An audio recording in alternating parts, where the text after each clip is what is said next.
Hey guys, welcome back to the channel, it's Angel, and today we're taking a look at the very brand new, and I'm going to call this new, BN2 Islander from Black Box Simulations. Does that sound familiar? Yes, I reviewed it a while ago when it first came out, but this one deserves a new review entirely because it has had a entire rebuild as we're looking at trees, which is fantastic. Thank you, Simulator. Either way, so Graham at Black Box Simulations sent me an email and sent me a copy of this. I bought this myself out of my own money originally, and he sent me this to take a look at this new version early, which will be a free upgrade to all existing customers and will replace the retail copy of the original. So it's a whole new aircraft. He's learned a lot with the BN2 and the BN3, the Tri-Islander and Tri-Islander, and this thing is ready for its whole new lease of life. Now, it comes with completely redesigned and rebuilt panels. It comes with BN2 Defender, Islander, Cargo, Long Nose, and Maritime Defender versions, and a completely rebuilt exterior and VC models, new textures, 32 liveries across 7 different variants, civil, military, and cargo models. We've got 3 panel colours, seating colours, ASPEN EFIS, brand new flight dynamics including the new CFD and New Prop physics. We have accurate electrical and fuel systems, operational external tanks and tip tanks in the Maritime Model, fully dimmable panel lighting, cabin exterior lighting with rotating beacon, new WWISE sound matched to the actual Islander, all the doors and things function, and I have specifically asked Graham a few questions, including that will it have failures? Not right now, but it will once there is a better way to manage them in the sim beyond the current gauge implementation. It will have them eventually. The tip tanks pumps will burn out actually and pop the breakers in the Maritime version, by the way, if you leave them running when it's empty. So that's already a feature.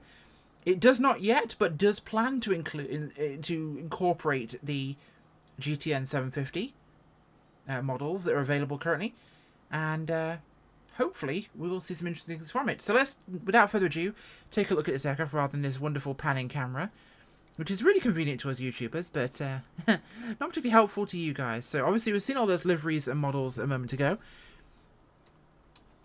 Obviously you can turn off your personal number, which I leave on mine because I like having it. But we have new things like we have covers for static wicks, for chocks, we've got engine intake covers. The exterior model is already a lot more detailed and sharper, I've got to say. Take a look at the gear. We always like looking at the gear. Tyres are a little on the low res side, which is always one of those things I look at. But the body isn't. And how close am I going to get to the tyres? Okay, that looks a little odd back there. A couple of little texture glitches. This is a pre-release version, so it's not final, okay? So this is not what will finally come out to you guys. Let's take a look inside, shall we? I will say the interior texturing has dramatically improved, as has the roof, which was one of my last complaints. Oh, we're back here in the cargo bay. Oh, good job, there's a life jacket. There's no life jacket, I want my money back. I'm kidding. Let's go back into the cockpit. So here we are in the actual cockpit of the Islander. Now, we'll take a look at some of the other versions as well, but obviously you've got the ability to click off things like that. You can, of course, open your door from the handle, and steps appear now, which is kind of cool. Now, closing it can be a problem, but you have got here your ground services checklist. So we can turn off boarding steps, we can turn off these gust locks and chocks. How do I make you appear?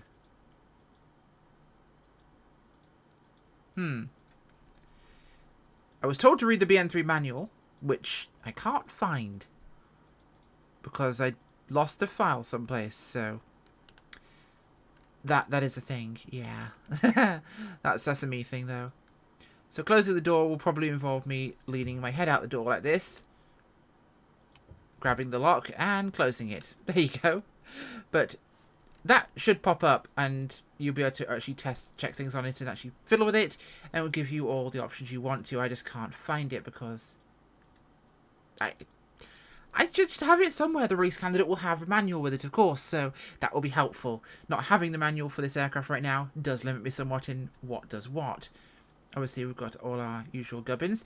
Now, this allows you to actually have the co-pilot station removed, as some aircraft do in this category, which means you can actually have the passenger sitting up front without controls for them to actually get in the way of, so useful.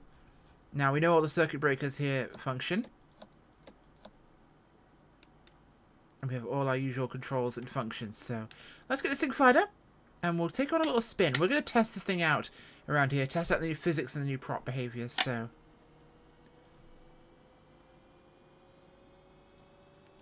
Right, where are all my other switches I need to turn on? We'll check out the night lighting in a second as well. Windscreen heat. Ooh, wonderful. Oh, there's my doors. I forgot that was a function, yes. I am a grand big idiot because... There you go. I forgot that he included click switches for all the doors. So you can just do that. And open them nice and conveniently. Wonderful, right? Now, one thing I've really liked about the Islander and Black Box's models of late has been constant updates. There's been a huge amount of work done to keep things fresh and coming out and bring fixes, improvements, quality of life. You can tell it's a passion project. Again, I paid for this myself, so this is me talking from my personal belief. Believe I'm shilling if you want to. Yes, I was sent this pre-release of an update, but it's a pre-release to an update that I already paid for the base model of, so yeah, if I was going to change my mind, I would. Now, power's on here. Our controls for the engines are up top, so... No, we don't want that that way. We want them down like that. Mags are on.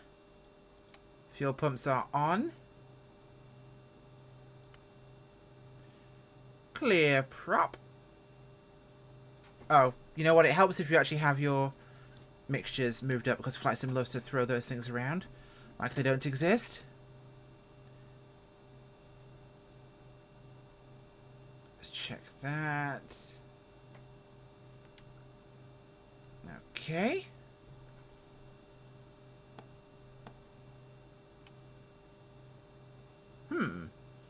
What am I doing wrong? There's going to be something I'm doing wrong, that's for sure.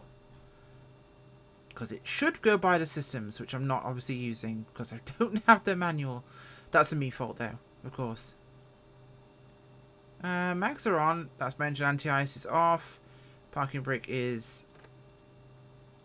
set. Fuel is good. I'm pretty sure that's not set to off.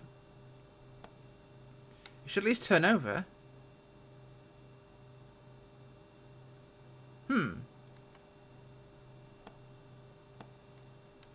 Interesting. Fuel pumps are running.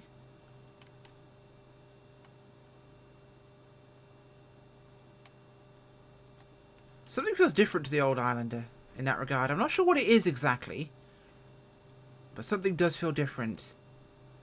Something feels like it's missing from the top bar that I'm probably confused about.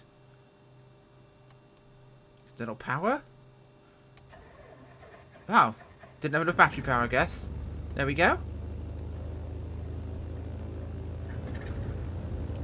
That would do it. Okay, so we are up here, of course, at Johnson Creek, so a little bit higher altitude than we would be in other locations, so it definitely means we are going to have to be a little bit more aware of the aircraft's behaviour. Yeah, sometimes these reviews can be a little bit of a discovery adventure for me working out how to actually operate the aircraft.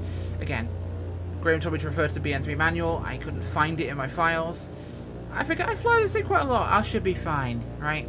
Again, there may be glitches, there may be bugs in what I'm looking at right now because it is a pre-release version. So it is not the final model that will be coming out. Increase in engine sound.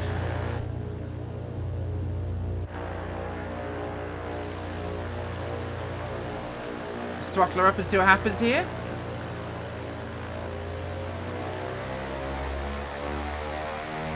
That drone is very Islander. Yep. That is peak Islander drone.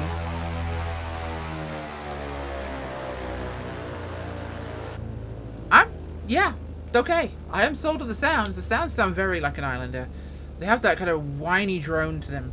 Okay, let's get ourselves out of here. We're going to head north. We're going to land this thing at Lower Loon Creek, which is about 600 feet or so of runway, so Should make our lives a little bit more interesting, but it is a STOL aircraft, and it should give us the opportunity to do that.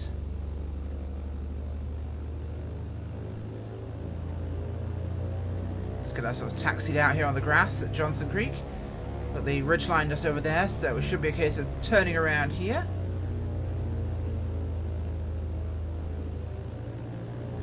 Getting ourselves lined up and going for this thing.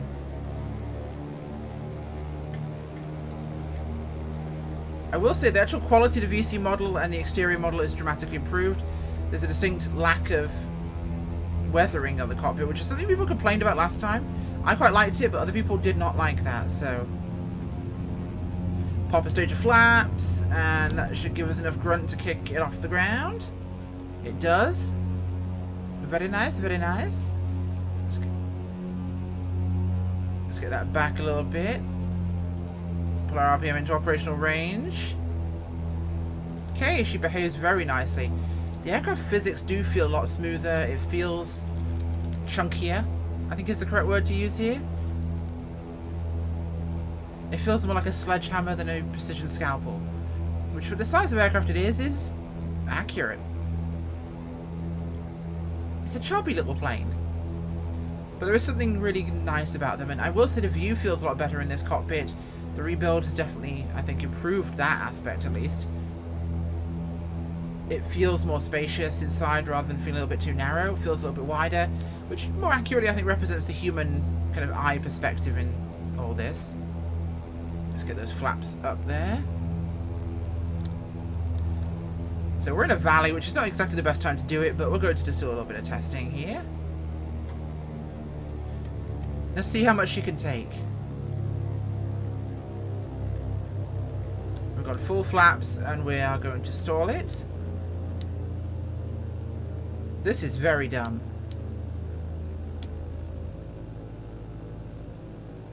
Oh, it's just mushing hard.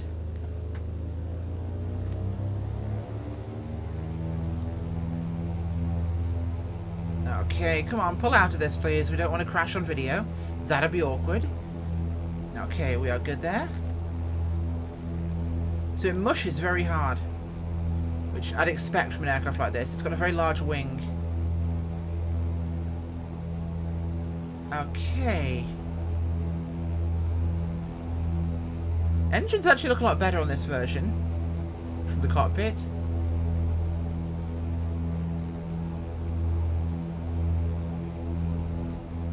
There's a couple of little bits and pieces that I'm not a huge fan of, but overall it does seem to be a dramatic improvement in how that looks. Of course, we have got control of our windshield wipers, and it's not, or visors I should say, and it's not just a 1 or 2 position option. You can put it where you want it. Ah, and it has like a plasticky shimmer to the material as well. So it's not just perfectly clear but green. The dangly cables still function. Moving around there. Now there's one of the 2 little strips down here. Should we put her on there? I think we should put her on there. Let's try and do something really reckless here, shall we? See just what the Islander can take.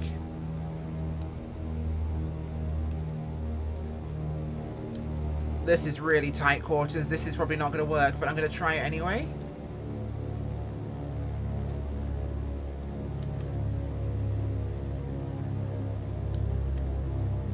Two stages of flaps as we roll around. Actually, we might make this just about fine. Probably not, but we'll give it a spin.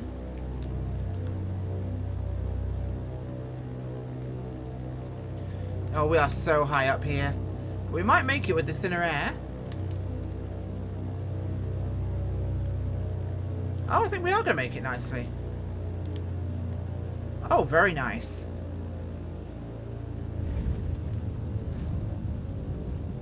With the new fluid dynamics modelling of the aircraft's fuselage interaction with the airspace and the prop physics, it does behave a lot more predictably, like I'd expect. None of that kind of wooden experience you get from some aircraft in flight sim where they just feel very inserted. It has a bit more, should we say, rubberiness to it in some ways. I think that's the best way I can describe it. It has this more kind of not solid, and again, terrible language to use for that because it's not describing much at all, but Everything feels like it's got a little bit of resistance to it, like the air is pushing back against me. Let's get ourselves turned around here, and we'll take off and head back towards where we're going to, which is, of course, Lower Loon Creek, which is going to require a quite tight turn to final, but this thing is meant to be a very capable STOL aircraft, and these strips should be more than manageable.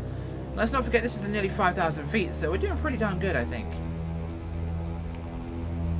Now we have got multiple panel colours as well, which are controllable via various other options in the system. We'll find out how that tablet works in a minute, I promise you. Because I want to know as well.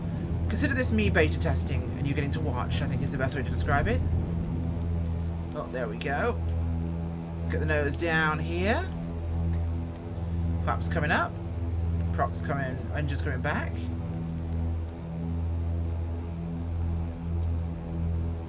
There we go. We'll head up the valley here to Lower Loon Creek, and we'll put her in on a shorter and slightly tighter turn to final there.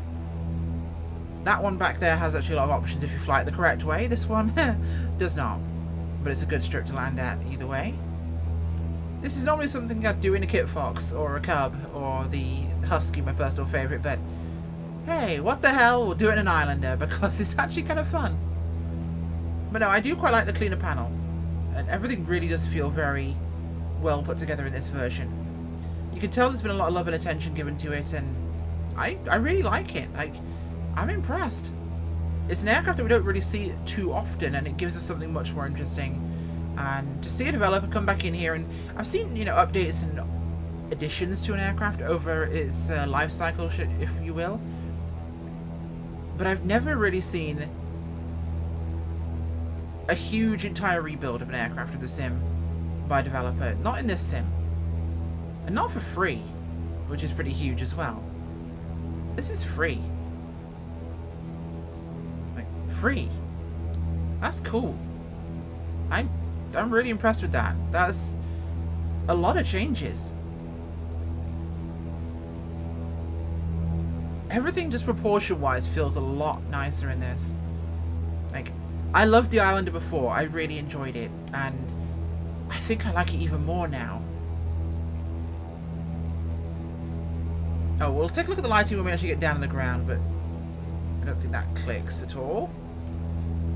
Loon Creek should be just up ahead round the bend, and we should be good there. So this is what I mean. It feels a little bit more... It's hard to describe. It's like the air's pushing back against me.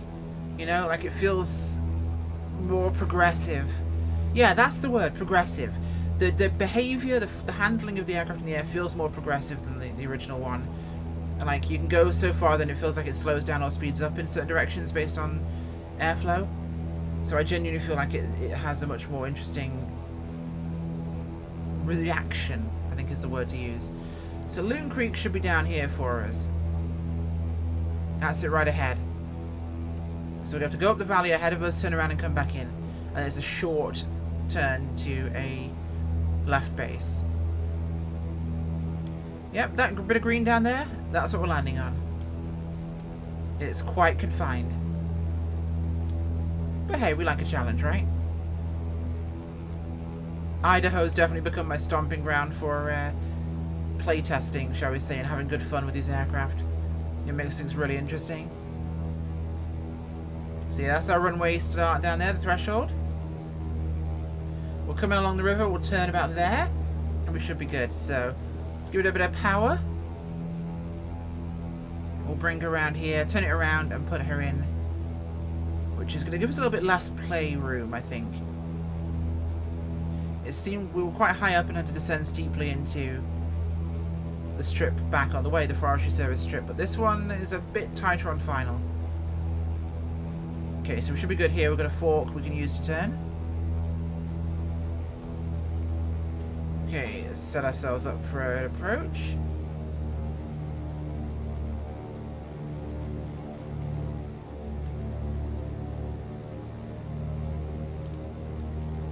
Come on, round we go.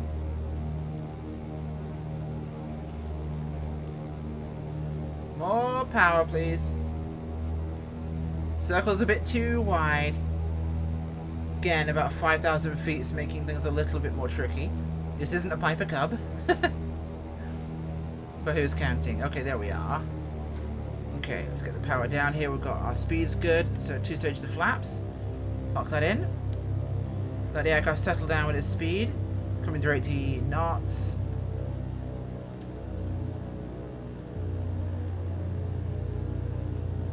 Flaps are good. There's the runway. So we'll do a little bit of a curve in on our final here, which should give us a much more gentle approach.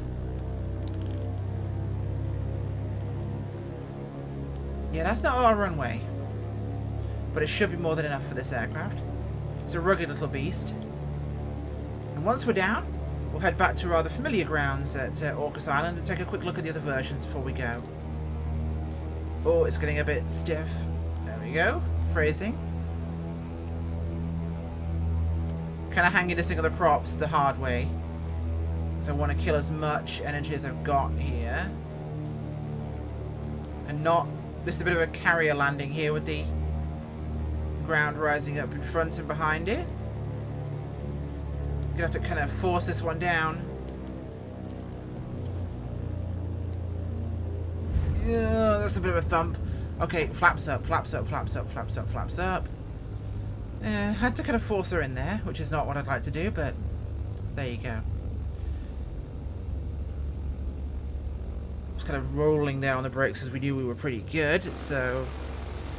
How bad was it? Yeah. And that was with me not holding the brakes when I stopped, so... She's very capable. And it flies exactly like you'd want it to fly.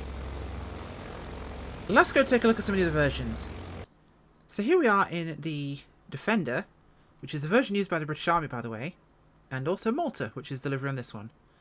Obviously we've got the radome on the nose. This one does not have the tip tanks. We have all the usual extra features there. Let's take a look inside, shall we? So turn my head off here so it's a little bit easier to look around.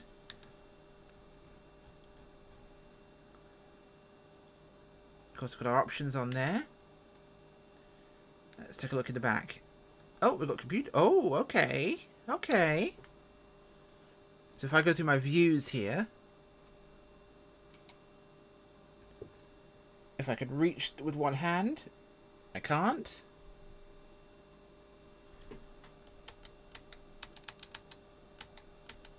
Okay, let's reset that back there. And we will quickly go... and fly back here with the cockpit camera, because we can. So we've got 2 passenger seats at the rear. And we've got, as I reach around here... Ah, the cameras on the aircraft, those are fixed images, obviously. But this, I'm guessing, is moving, because this is literally a pulled screen from the GTN 530, which means technically you do have at least one screen that works back here showing your position, which is kind of cool. But considering it's just a, well, dressed up version really for the military variant, it's got the observer seat there, so it does technically do its job. It's got the workstation, which would fit the exact role. Let's take a look at the cargo one. So we're here on the cargo version, which is, again, basically the same as the others, but if we go inside, we have a cargo area, which is exactly this, a cargo area. Now, let's see if we do some testing real quick. If I go to here, where's my weight and balance?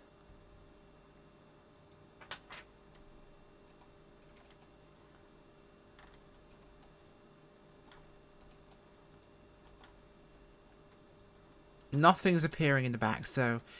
Okay, that would be something I would have liked to have seen, admittedly. But, given everything else, not bad. I just would have liked to have seen some cargo in the back. Would have been cool. If it's a cargo version, give me some cargo, as they would say. It's alright. It's got the actual area there for stuff, but it would have been nice to see some cargo. So basically it's just the 2 front seats and the rest of the aircraft's cockpit. So let's take a look at the last one, which is the Maritime Defender. Okay, so here's our Maritime Defender, which is a more modernised version of the Defender. This one obviously for maritime patrol purposes. I believe these are cosmetic in terms of doing anything the life rafts here. I don't think the tanks could drop either. Those are slightly lower quality on the textures compared to the other version. In fact, The body seems better, but the wing seems worse. I'm not sure why. Could just be the angle I'm looking at it from, but... Does that wing seem raised to you? I don't know if that's actually higher than it usually is. Is it? It looked flush on top to me before, unless I'm going crazy. Well, inside we still have the operator station here. Power's off right now, so you're not seeing anything on that screen.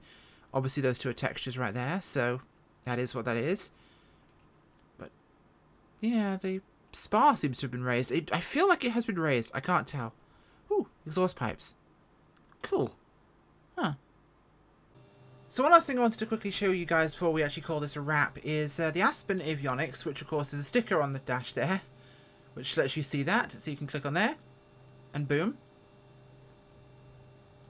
It moves, of course, your primary backup to now backup position, and you have an ASPEN install in the center, with, of course, your artificial horizon and your horizontal indicator below it. Nice and useful. You've got CDI source, being nav, being GPS, whatever you want it to be. You've got your various other buttons to use. You've also got these dials. Everything actually does seem to work on here. So let's fiddle with range. Doesn't show me range. Okay, don't know what these do. Okay, we can change that at least. We can change that. Okay. So there's at least some functions, which is kind of cool that it's got that option. But, of course, we have got... Those are just our markers, of course. What else is hidden that can be clicked? I know there's a panel color thing somewhere. And I don't see it on the ground services, which is just this. I do wish I knew how to pull this out. Or if I even can. But either way, I digress. Again, this is me messing with this because I have no manual to look at because of my own stupidity. I didn't keep hold of the BN3 manual to hand. But what do I think of this update? For free? Hell yeah. This has turned an aircraft that I... Yes, okay, the spar was the same height. I'm an idiot. This turns an aircraft I absolutely loved into an aircraft I really love now. The flight handling is phenomenal. I get extra free stuff that I didn't even have before. There's extra fluff features, which I really like. And I think it's ticked a lot of the boxes I really wanted out of this thing in terms of seeing a future for it. Sounds great, it flies great, it looks great now. And I've got more options of versions. Yeah, there's cool features I think they could have, like cargo or passengers in those versions showing up. Or, which I believe the original had, and I'm not sure why I can't get it to show in this one. It's probably my fault. Maybe be able to drop the life rafts, even if they don't do anything, they just disappear. Whatever. It's those little things I think make a plane whole. I love this thing. This is amazing. I really think it's a fantastic update, and the fact it's free is blowing my mind. If you don't own it, I'd recommend buying it. It's a fantastic add-on. Again, I paid for this out of my own pocket. I only got sent the update early, but I paid for the original aircraft myself. This thing's wild. Go get it. Especially with this update, it'll be super cool. I don't know when it's exactly coming out, but you'll find out. Thanks for watching, guys. Bye.